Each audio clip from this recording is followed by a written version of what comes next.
So the question is, what do you do when God bypasses what you want to give you what you need?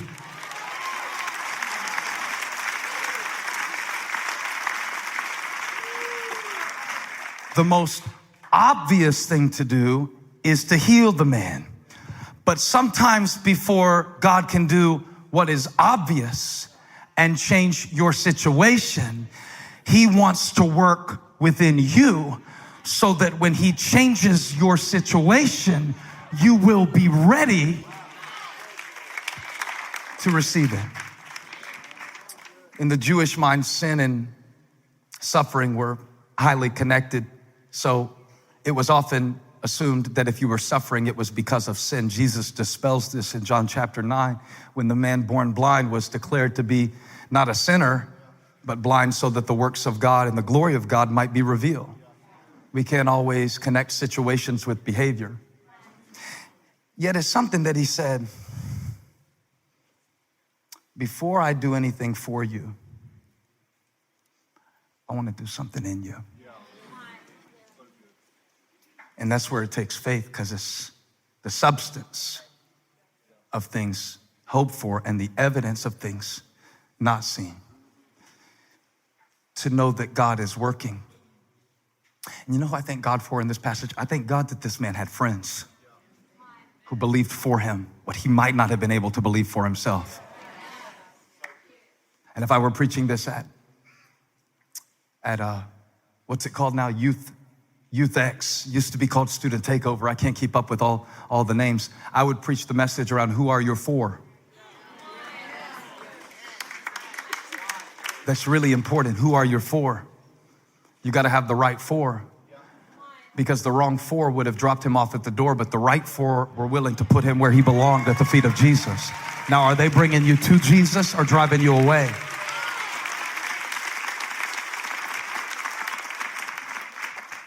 But to me, they're not the primary heroes in the passage. Because other than Jesus, the most important people in the passage are the people who doubted Him. I want you to notice something, and please pay attention to this. It's going to revolutionize the way that you see some of your resentments in life.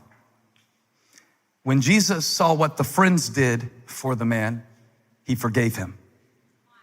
But the man was still on the mat. When He heard the thoughts of the critics, or we might say haters, there are many who oppose me, but the opposition, I'm gonna calm down and say it for all the intellectual people. The opposition proves the opportunity. Okay, investment terms. The really good investments you don't know about unless you have money. It's a barrier to entry. The investments that most of us can invest in are not the best investments. The best investments are reserved for people. Now, I'm saying this about money, but I mean it about battles and trials. See, the biggest battles are reserved for the people that God has His hand on, that He put a deposit in, and you cannot be defeated, because if He opened the door, nobody can shut it.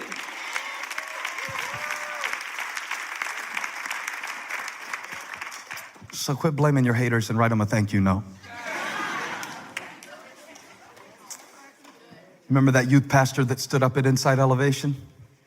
Were you in here, Anna? He said, there's a lot of critics. I'm just getting started in ministry. What do I do about the critics? I said, it's what I said to him. He said, right there, right in that section. Sit down this week and write 3 thank you notes to him. From experience, I know that God will use some of that stuff to strip away your self-sufficiency.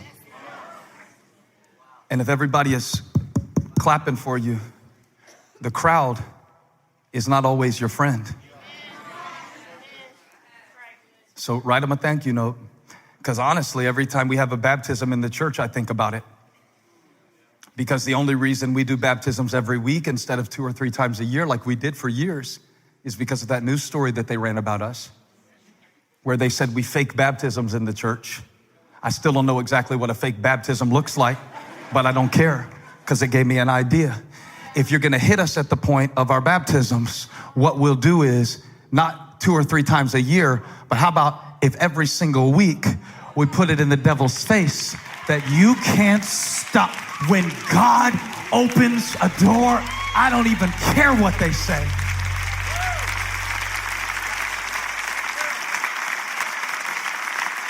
Let's while we're at it, let's ban the word hater.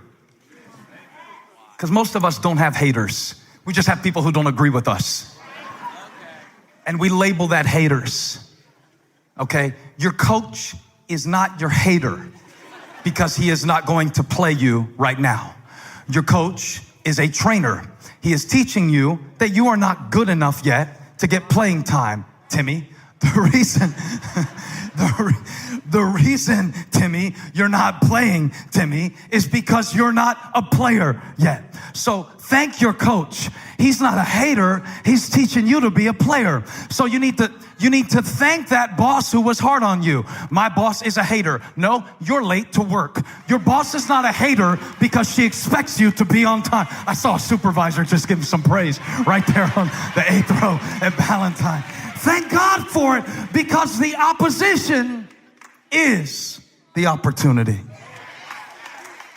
I'm so anointed to say this to you right now. Feels like a freight train. This word is coming through the roof. It's coming through the teachers of the law. Jesus is preaching, Jesus is healing, nothing can stop it. Jesus is preaching, Jesus is healing, nothing can stop it. And he uses the opposition to bring the man healing. Now, what is God using in your life right now that you are trying to get away from? There's another door. There's another door. And this door is called obedience. The first door is disappointment. The second one is opposition. This one is obedience. And it is the kind of obedience that has to trust God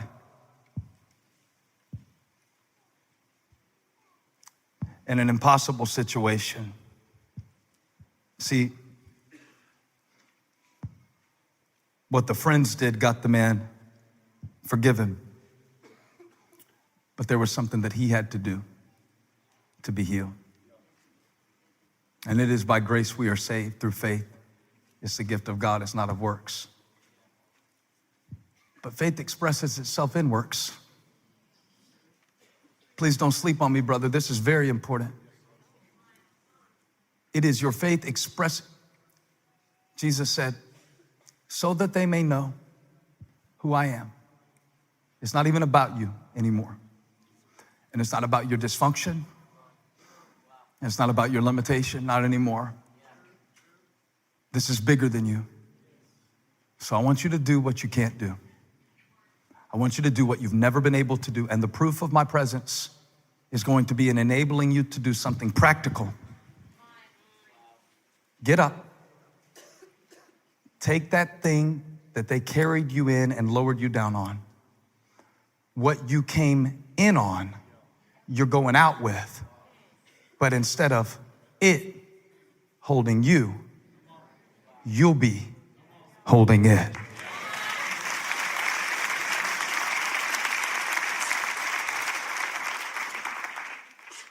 Help me, God. Help me right now, because somebody's still lying on that mat. And you got resurrection power on the inside of you. It's on the inside of you. But you got to walk it out. That man came in through the roof, but he left out the same door that they wouldn't let him through when he got there. And what I'm declaring today by the Spirit of God is, if you will get up, you can get up. If you will forgive, you can forgive. If you will be whole. I'm not saying the mat will go away. I'm saying that you will not spend the rest of your life lying down on it and blaming others for the condition that you're in. So get up in front of all of these other people. Think about the courage that this demonstration requires, because the people that are watching this man are not even cheering for him. They don't even like the fact that he interrupted the service and that Jesus thinks he can forgive him. So now he has to get up and walk in front of people who don't want him to. Now he has to get up and take his first steps. When most of us took our first steps, somebody was cheering us on. But he has to do it in the face of conflict. He has to do it in the face of doubt. He has to do it in the face of critics. He has to do it in the face of people who didn't even want him in the room. And I wonder, are you willing today, in the face of adversity, in the face of weakness, in the face of everything that has been against your entire family, your whole life, will you get up?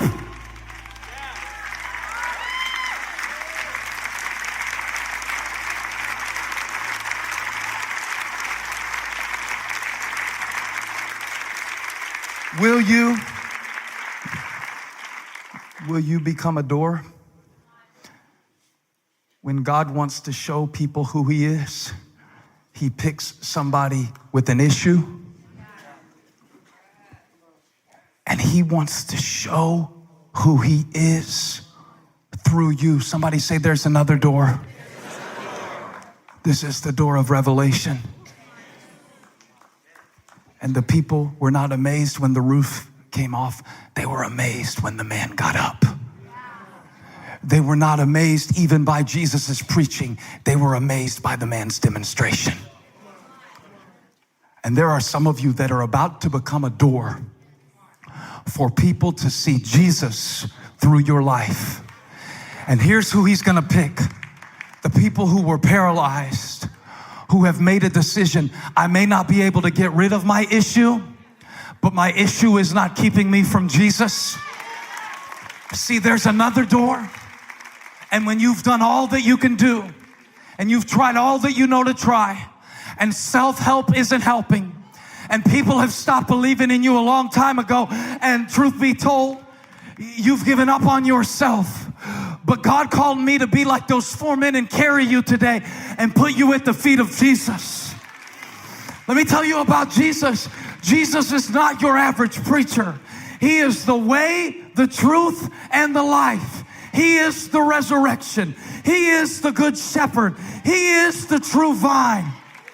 And in John chapter 10, verse 9, when he got ready to say who he was, he said, I am the door. So if you want to come in, come on in. If religion locked you out, come on in. If your sin kept you out, come on in. I am the door.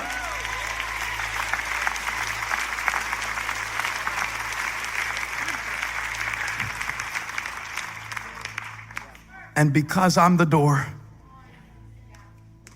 nothing can come into your life without first going through me.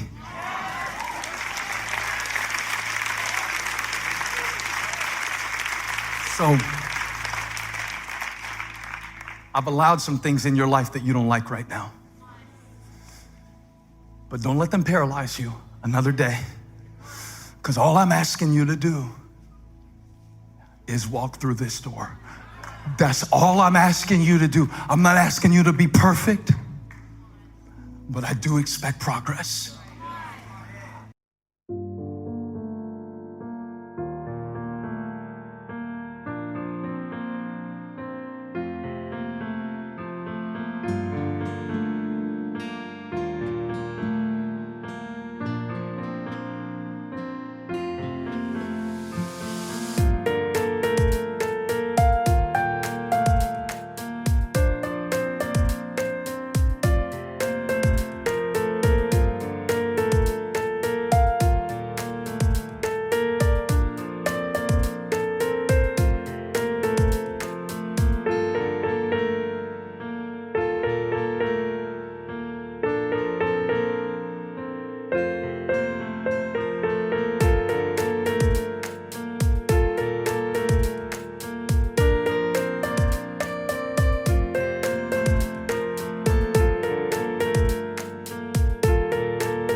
am the door.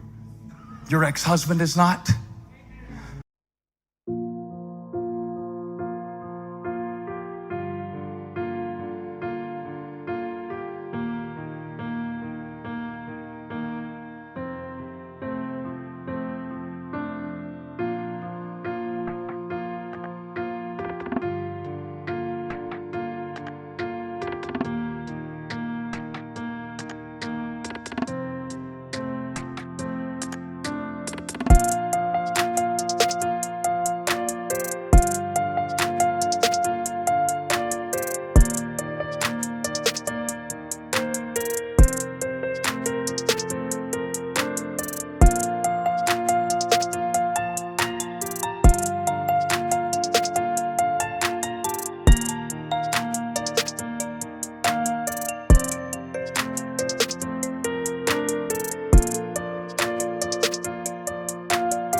Your dad who wasn't there is not.